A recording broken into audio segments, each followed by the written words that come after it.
Good morning, everyone. I'm Carl Rochelle. I'm the CEO and founder of System76. I'm with Jeremy Soller, engineering manager at System76. If you don't know about us, we are a Linux computer OEM. We specialize in laptops, desktops, and servers. We've been doing this for about 14 years now. And 14 years ago, when we started this, every single thing you could imagine about making a Linux laptop was challenging. The touchpads didn't work, the hotkeys didn't work, the graphics didn't work, the modems, Ethernet. Our first laptops had 56K baud modems. Those were a nightmare, but it was our ethos that if you're going to build a product, then all the things on that product needed to work. So we spent lots of time building or working on just the fundamental functionality of laptops. There were binary blobs everywhere throughout the stack, but that was necessary just to get the devices working as they should. Now, over the course of the last 14 years, that's changed dramatically. A lot of those binary blobs have been replaced by open source software. The effort to bring a laptop up is far less than what it was 14 years ago. Now the things that we're working on aren't just getting to par functionality with the proprietary world, it's going beyond what exists in the proprietary world. We're working on things like improving boot performance, improving the reliability to spend, overall performance of the machine, and with things like more precise fan curves and other effort to not just match what's happening in the proprietary world, but go beyond it. Now, it was always our ambition to offer open source firmware as well. Core boot or Linux boot or any of those projects along the way. The challenge that we had was that to reverse engineer the proprietary firmware that we received and get it to the point where it was operating with the same functionality with core boot would take a few months. And a few months isn't enough time for us to deliver hardware on day zero. And for us, day zero means that when Intel releases the chip, when NVIDIA releases the GPU, our customers have access to that hardware at the same time that everyone else in the hardware world has access to that. So we couldn't have this gap of time between when we're ready to release and we have the Linux stack ready to go, but we don't have a firmware stack ready to go.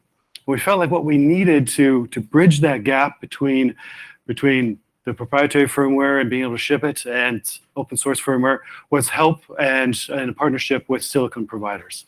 We needed the assistance and access to the type of documentation and reference boards that are available from Intel and AMD and other suppliers. So then come along about November of 2018, Intel sends us an email and they say, hey, we're looking for a partner to build open firmware. We're looking for preferably a company that specializes in Linux, a company that can deliver hardware, production hardware without boot guard. That way the hardware itself is hackable on firmware. So we said, well, yeah, we're absolutely interested in that. A few months later, Intel and their team came out. I'll tell you, there's something unique when this team came out to meet us. You see, we talked to Intel, let's see, bi-weekly. We have bi-weekly meetings. AMD comes out about once a month or so. Samsung, all of our vendors come out and meet with us pretty regularly. But these are folks that are within the sales channel. And so they're coming out to show us the roadmap, what's coming. So it helps us keep on top of and plan out what our product's life cycle is going to be. But the firmware team that came from Intel were engineers. And it was clear to us pretty early that this isn't about them telling us things that we should be using to make. These were people that we could build something with, and that's an encouraging distinction with this partnership. So we had hardware that was available on the market. We could disable boot guard. Now it was Intel coming in and wanting to discuss what project that they had in mind, and it was a project called Min Platform. Min Platform was, I think they would say it better. They're talking a little later today, but it was an experiment to determine what the minimum amount of code that's necessary to bring up an x86 system. So they started their presentation. It was a snowy day out, so there's a lot of snow coming down, and the presentation was continuing. It went on for an hour, and then 2 hours, and then 3 hours, and then 6 hours later, we decided we better take a break because it was snowing too hard, and we had to send everybody home. So we sent everybody home. We had to actually close up the factory, and then come back the next morning. So the guys came back. We got back to our cramped room. We only have one small, really private room at our factory, and so we got into that cramped room, and it gets really hot in there. And so 6 hours was quite a presentation. So then we had about 2 more hours of presentation, and afterwards, the Intel guys say, "So this is what we're trying to do. Would you partner with us on building open firmware?" And we said, "You had us at open firmware." This is absolutely what we've been wanting to do for a long time. We felt that, like I said, the challenge for us was we were day zero OEM. We didn't feel like the Linux desktop should lag behind everyone else. When Intel had a new CPU, when AMD has a new CPU, we wanted to be there at the exact same time. And over the course of the last 14 years, we've done quite well at being able to do that. Now, with the support of Intel and us partnering on building firmware, we feel really confident that once we finish our first open firmware product, now the thing is, once you do that first one, you can't go back. That means we're going to build a laptop that ships with open firmware.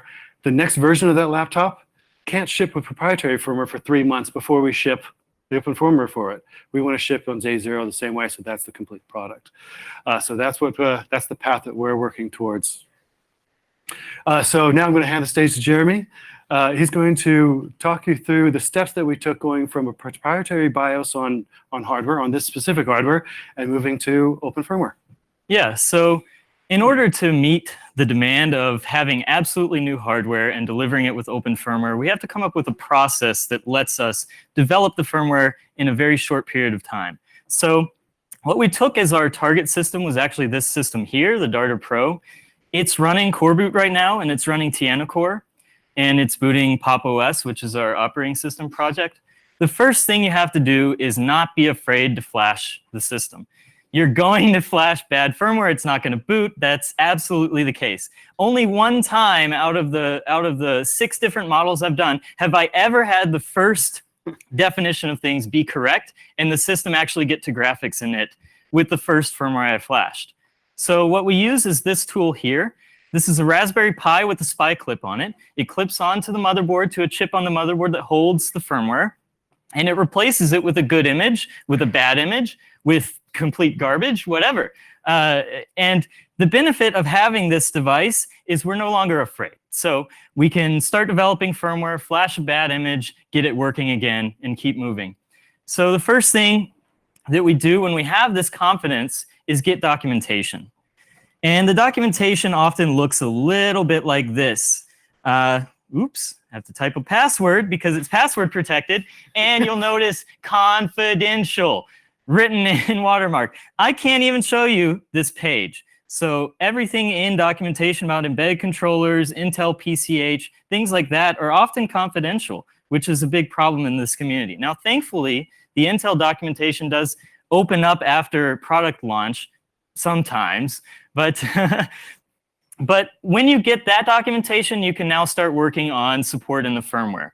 So a lot of the devices that are in, and I say devices inside of this device, I'm talking about disks, I'm talking about the graphics, I'm talking about the SPI ROM, I'm talking about camera. They are all supported either by firmware, custom code for the firmware, or industry standard drivers. So when you talk about things like disks, they have industry standard drivers. There's no work you have to do there. You have an NVMe driver, it works across every board. But when you talk about things like PCHs, when you talk about the GPIOs that have to be configured per motherboard, then you have to collect a lot of information about the platform. So that's the schematics for the motherboard. Here, for example, you see the DDR4 lines that go to the processor on this specific model. And in order to get anywhere, we're going to have to figure out how those lines are connected and pass that to the memory reference code, which initializes memory. So if Core Boot supports the SOC, that's great. Right now, Core Boot has support for Ice Lake and Cascade Lake, and that provides support for all the latest platforms. Tiger Lake is probably coming soon, which will be the next platform we're targeting. The good news is things have changed quite a bit since a few years ago. A few years ago, the FSP was 6 months behind. A few years ago, it felt like Core Boot support for platforms was much later after release. Now we have support for platforms prior to release. So now that we have that, we try to get memory init to work. Currently, the FSPM provides memory init on this model. That's a closed source binary from Intel. It's actually source available. If you're a partner, you can ask for source code. You're not allowed to distribute it. It has a very restrictive license. You use that to, you use the settings for like the resistors that are connected to the memory bus, the way that the bytes are mapped to get the system to initialize memory. And you have to do that to get to graphics init, and you have to do that to get more advanced debugging out of the board. So there is actually a method in Core Boot to debug and in Min platform using this, where you can dump debug output straight to the SPI-ROM, but it's not very versatile. So we like to get past that and get to a place where we can load PCI Express devices and things like that. So that's the FSPS configuration. You have to prepare GPIO settings. Every board is going to have different GPIO settings. As Ron mentioned, sometimes they switch those settings in a board's lifetime. We don't have that from our board manufacturer, but I can certainly see that happening. If you get the FSP configuration right, which is things like the video BIOS table that sets up the internal display on a laptop, things like the PCI Express lanes, how they're bifurcated, what devices they're connected to, and things like PCH devices, then you should be able to boot to an OS. Now, this is going to be very limited hardware support. You're going to have, hopefully you're going to have drives because those are industry standard, but you're probably not going to have things like your power adapter working, your battery. You're not going to have your hotkeys working. So this provides at best an IoT experience. So the next thing you have to do is define your ACPI tables. A lot of those are industry standard. Like batteries, if you define the right device in ACPI land, it shows up in every ACPI compliant operating system. But things like hotkeys are not. So you also have to develop drivers in the OS for that. Now, there's an interesting thing supporting these with a not vendor specific, with an industry standard driver called Intel HID Event Filter. But it's not very inclusive. There are a lot of hotkeys that are missed. So what we've actually been working on with our ACPI tables is to have something that's available to everyone who has these hotkeys, who's developing for a laptop, so they can use the same ACPI definitions over and over and over, and they can get to the point where the same driver in the operating system in Linux or whatever supports that device, and they don't have to keep adding in new definitions for every new device. Because what often happens for these is a device vendor has to add in the DMI information for every single device they ever develop to a long list in the Linux kernel that ends up being longer than the driver itself to identify how to access the hotkeys. So I went through that really fast because that's the part that we're going to handle. And we get to the point where all we have to do for a new product is identify the new GPIO settings for that product. We have the schematics. We can do the memory init very quickly. It can take a day to get something booting on a new product this way. Then we work to add advanced features. So we developed Rust capabilities to Rust libraries that work in UEFI. And those libraries allow native graphics support, high definition and high quality font rendering. And we use those to build our firmware setup screen and our firmware updater. And they're meant to be features that can be used by anyone else. They're all GPL3 or MIT, depending on the project. And they're meant to be used by any vendor who wants to have high quality firmware. So after we've done that, Carl can describe what you can do. Yeah. All right. So so this work has been bringing up our first product, being the Darta Pro, with open firmware. We expect to have it available in Q4 of this year, or generally available. And that should have a side note saying, hopefully Q4. The reason being is that we don't want to just ship open firmware that has equivalent functionality to the proprietary firmware that we're replacing. We want a product that once we replace that proprietary firmware, you can feel the difference in the quality of the product. So it's going to boot far faster. The spin will be more reliable. All the things that you think of that that are annoyances caused by firmware, we want to, as best we can, wipe those out so that the customer can feel the difference when we've moved to open firmware. We want to be the gold standard for a product with open firmware. So a byproduct of that and us shipping the Darter Pro with open firmware means that all the things that Jeremy just described of memory initialization and all the other functionality isn't required if you want to hack on firmware. So if you have a Darter Pro with the open firmware, then all you have to do is download the Git repository, make changes that you'd like, see and understand how the firmware operates, and then reload it to your machine. So a lot of the lower level difficult things of just booting a machine are out of the way, and you can just get to hacking. You will brick machines though. It just happens. It's a natural part of BIOS development. So you'd want to have one of these if you're doing that development. However, what we'd like to do is for people that are doing firmware development on the Darter Pro, we will test the firmware for you. So if you've built something you don't have the SPI ROM set up, then you can send us the firmware. We'll make sure it boots for you, and then we say, yeah, you're going to be safe to go ahead and flash this. That doesn't scale very widely, but it's something that we want to start now, and my QC team is going to hate me. I don't think I've even told them. But we think that that's an important part to kind of get this momentum moving and get open firmware and get more people hacking on it, and so you can feel more confident about just experimenting with things, and that you're not going to throw away a $1,000 machine. If you want to help, okay, so hackable computers, hackable operating systems, hackable things are the basis of our ethos. It's who we are and it's what we care about. So how do we build a secure system for hackable firmware? You can't have bootguard, obviously. We don't want to lock down our devices in a way that people can't do things with them. So we have some ideas about making security, making good security in hackable firmware. Jeremy can kind of discuss that. Yeah. So bootguard is a problem because you either leak the vendor key so that other people can compile firmware that boots, or you sign other people's firmware, which is in essence the same exact thing. Because now you've signed someone else's firmware, it looks like it came from you. So what we want to do is, instead of using bootguard, we're going to use update capsule in this new firmware. We're going to, when the capsule comes in, it will be checked against its signature. But if there's a mismatch, we're going to simply prompt the user to input a random number when the firmware doesn't match the vendor code.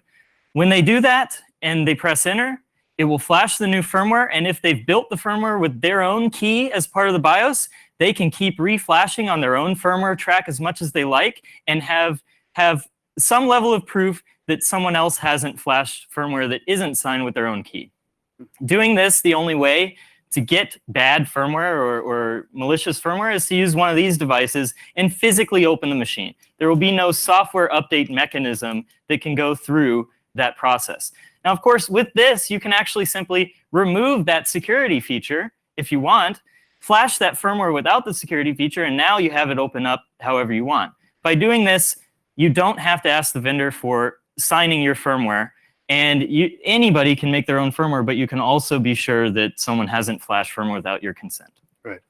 But that's one idea, but we're also very interested in discussing with this community different ways to secure hackable firmware.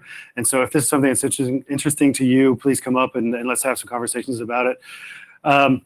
We talked about Min platform and how its core purpose is only to bring up the hardware. That means advanced features or anything else on top of that. A BIOS screen is an advanced feature. So that's something we've already implemented in a way that's reusable by people.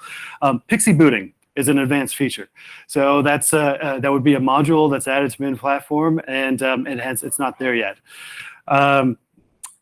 See, we do some things, we make some guesses about the configuration like the CPU power levels. So CPU power levels are determined on different things like the thermal capabilities of the chassis that the processor and the chipset are housed in. We're using the power levels that are coming from the proprietary firmware and just copying those, but we don't know how optimized those really are. So if there's expertise in the room about optimizing CPU power levels in chassis, we'd love to talk to you about that as well. Improvements for the build process is Jeremy's domain. Yeah, currently we have several blobs that unfortunately have to be included in the firmware. We have the Intel microcode, which without actually having the microcode, sometimes the FSP can't even run because you haven't loaded new enough microcode. So we have the microcode, which we get from Intel through a private microcode repository. We have the FSP, which we have source available, but we're not allowed to share, unfortunately.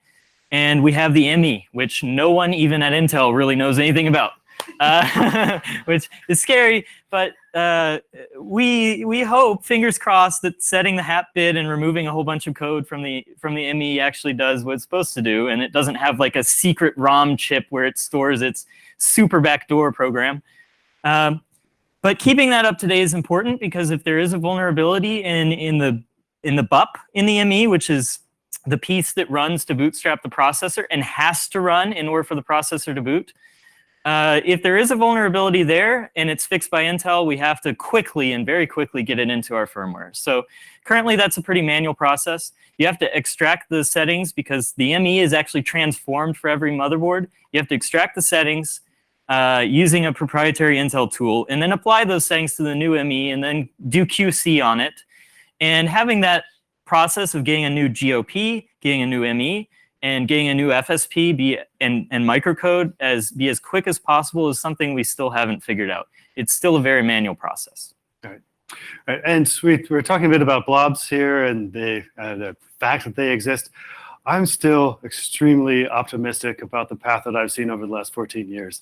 They've become smaller and smaller and smaller, and now that Intel is involved in developing open firmware, so I hope that they see the light for these other things like the ME and other areas. So I'm really optimistic about what's possible and all these things becoming more open. Okay, so where we're working. If you want to. This is the master repo. It has Git submodules for every other related repository. Everything we're going to list after this is here. We're gonna come back to this slide, so I'm gonna quickly go through the list of the other projects and then come back to here. If you want to look at any web page or anything, this is where you should go first. So System76 has developed quite a number of things for this open firmware. We've developed our firmware setup menu, our firmware updater. We have a GOP policy driver, which provides some board-specific information to the Intel GOP driver. Which is the UEFI driver for the graphics. We have an embed controller library that allows open source flashing of the embed controller. We have a SPI library that allows, and these are Rust libraries, by the way. Every single one of the things listed here, except the top thing that is simply a meta repo, is written in Rust. So just so you know. We have a SPI chip library, so you can flash the ROM. And we have an EC emulator, which I'm particularly proud of because of how ridiculous it was to set up. As you've seen, the documentation for the EC is completely confidential. Not only is it confidential, it's super messy and nasty to read.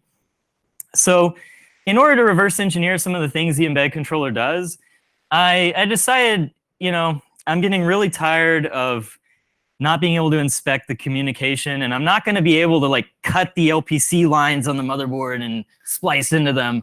So what I did was I wrote an emulator for the embedded controller, and then I took KMU, which is an emulator, and I wrote a little driver that sockets over to the simulator of the EC, and it sends all the LPC traffic from the emulated version of the firmware over to the emulator of the embedded controller, which is using an 8051 processor and then has a bunch of other nasty, stupid vendor-specific stuff for fan control and stuff. And then I can see the protocol that the proprietary firmware uses, and I can reverse engineer it, and I can develop our own stuff. Now, a lot of this work has been done under my alter ego as well. I am the maintainer and BDFL of Redux OS, which is a Rust operating system. We have a microkernel. All of the drivers are written in user space and in Rust. And what I wanted for Redux was very similar to what we wanted at System76. We wanted UEFI and Rust to work together flawlessly. We wanted core boot and Rust to work together flawlessly. So I wrote a library for accessing the core boot file system. I wrote a library for parsing the core boot table, DMI tables, Intel firmware images. Then there's a Rust UEFI library for defining all of the UEFI standard, and a Rust UEFI standard library for providing what is essentially the Rust standard library for a UEFI target. And then there's third parties. And these are some of the more important things, because without this, we have really nothing. Core boot. Of course, we're using core boot for platform init for this device. We have a fork where we maintain our latest mainboard stuff. We still need to clean up the mainboard and get it upstream. That is a process of, by the time we figure out a couple more bugs, we're going to submit this upstream and start using the upstream repo as the definition for where to get the core boot piece of this. Then we have EDK2, which is the UEFI libraries and UEFI drivers. So our payload for core boot is currently EDK2. We have the Intel FSP, which is important for core boot to init on this platform. And then something that we'll get more into later down the line is Min platform. So as we work in tangent with Intel, we're developing this EDK2 platforms repo where Min platform, their platform init for UEFI, their open source platform init, which is really cool. They want the standard for UEFI BIOS to be open source. And this will hopefully upend the UEFI market. I'm not entirely optimistic yet, because I don't see Inside or AMI going anywhere, even though the stuff they create is terrible and never works. But they do have quite a big hold on the industry. But at the very least, we hope that they'll be using Min platform as the platform init, and that a big portion of the stuff required to bring up an Intel motherboard will be open source and by default. Yeah, and I'll take you back to the main repo so you can take pictures or write it down or whatever. And we spoke quickly, so there's a lot of time left. We hope you guys have questions. If you have any questions, you can go to the microphones, to the stand-up microphones, and have them so we have all questions recorded.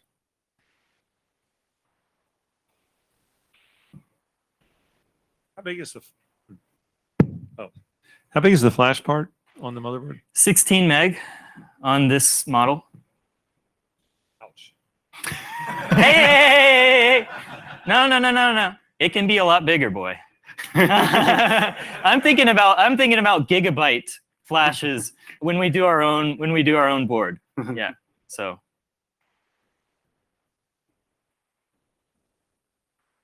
The microphones are not biting. Really, I checked. So is this a superset of the core boot? at the moment, yes, it is. Core boot is the platform init, and the bootloader for the payload that is UEFI. So how you see the direction of core boot and firmware open going together, or like what?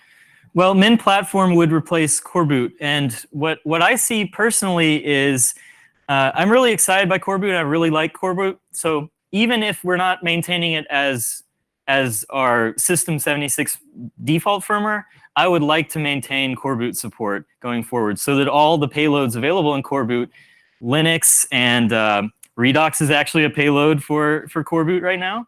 Not in the upstream, but we can talk about that later. And CBIOS. Last thing, as you mentioned that you're using the user space driver, any reason for that not being in the kernel? Redux is a microkernel.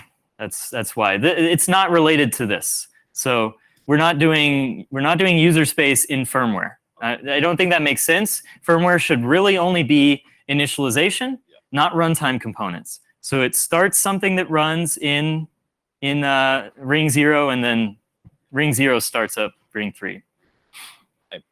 Awesome stuff. The set of things that you're trying to have open, is this only stuff that runs on the main CPU for Platform Init, or also the embedded controller firmware that So- exists at runtime? With the extremely high quality, and I say high quality because I wrote it, embedded controller simulator, and we're also, this is easy peasy lemon squeezy, okay? Flashing an embedded controller using ISP, it actually connects through the keyboard matrix and then connects to like 3 other chips that are all proprietary, who knows what they use. And then there's a Windows piece of software so that you can flash the embedded controller. When we do our own motherboard, we are going to use something that you can flash more easily. And hopefully the EC firmware will be on the SPI-ROM. So it's a lot more difficult to experiment with the EC firmware. But because we have this simulator and because we're going to have the ability to flash the embedded controller using in-system programming, I do expect to try to create open source EC firmware. Yeah.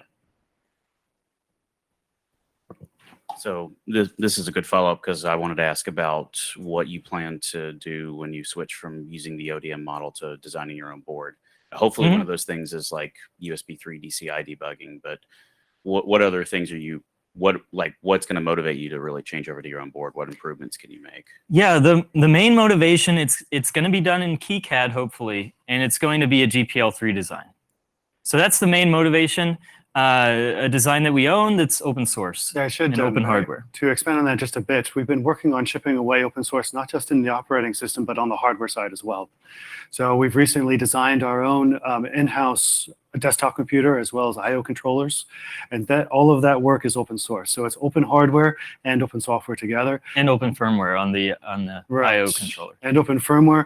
This is extending that effort so that more of the stack from the hardware all the way up is open source.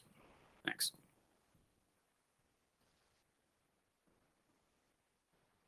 We got for another question, or is it? Oh yeah. Yeah. So I noticed sort of a slightly difference in, it occurred to me a difference in philosophy with your the things you're doing. So what we're doing kind of in Linux boot, and I maybe arguably in the Chrome core boot is With depth charge. well, no, forget about depth charge, but we tend to move a lot of these sort of dialogue type things off into the domain of Linux. In other words, you want to minimize the number of things you're running in ring 0, Yeah, in sure. the firmware. But if I read what you were saying right, it's sort of you're growing that number of things, but in a safe language. I was just kind of curious about your thoughts about the two approaches. Yeah, that's a good point. We could remove more and more and more from the firmware, and we could have. Why are we doing anything in UEFI? That's why not do it in Linux? Part of it is UEFI is the standard that gets us to booting every operating system. And Linux boot is really great. Using Linux as the firmware so that you can kexec another Linux is probably the fastest, most reliable way to get up to a Linux user space. It's just not something that boots absolutely everything, unless uroot provides an EFI implementation. So does that make sense? Yeah, we're booting Windows though. Yeah. No, that's a good You're booting Windows how? With a EFI implementation? in Linux. Yep. Yes. Yeah. So maybe that's something we investigate. That's the reason. We have an EFI implementation. It comes by default with TianoCore. It has a setup menu that's blue and ugly and always at 800 by 600 or worse, which then the independent BIOS vendors take that and make it even uglier. And I don't know a single product that has absolutely, FF0000 as their dominant color, because all the BIOSes seem to think that is the case, because they use this ugly gray for all of the menus and this ugly blue, and they don't really work at all. So it's poor taste. So all we've done with the firmware setup menu is make it high DPI capable, which the interface is not by default. Make it always native resolution. Make it extremely high quality font rendering, and show the default TianoCore menu. And themable. And themable, So yeah. System76, we have a brand, we have a style that's going to represent our brand and style, but anyone else that picks it up and changes out the color palette will represent their brand and style as well. Yes. So kind of slightly off topic, I was just curious. I realized no one ever does any laptop or desktop stuff under the Open Compute banner. Would that be something you're interested in, or just stay with GPL3 and go it your own way? So Min platform is BSD licensed. I don't know if that's compatible with you. And then EDK2 is similar, BSD licensed. So we right now core boot is GPL3. It boots a payload that is BSD. I'm specifically thinking the hardware, the Open Yeah. Compute. What we've I see. we've latched onto OSHWA, the Open Source Hardware Association. We believe they have a lot of good momentum, and it's a nice community to work within. But we're also open to all open communities, so we'd look at it. Hi. I just have a curiosity about using the core boot. Is there any plan to use U-boot on top of UEFI or U-boot alone? Not at the moment. On x86, the last time I tried U-boot, it was not a good experience. Okay. So x86 will probably support in U-boot will probably build quickly, but right now EFI allowed us to boot all of the operating systems that we need to provide support for. Okay. All right. Any other questions? All right. Thank you, everyone.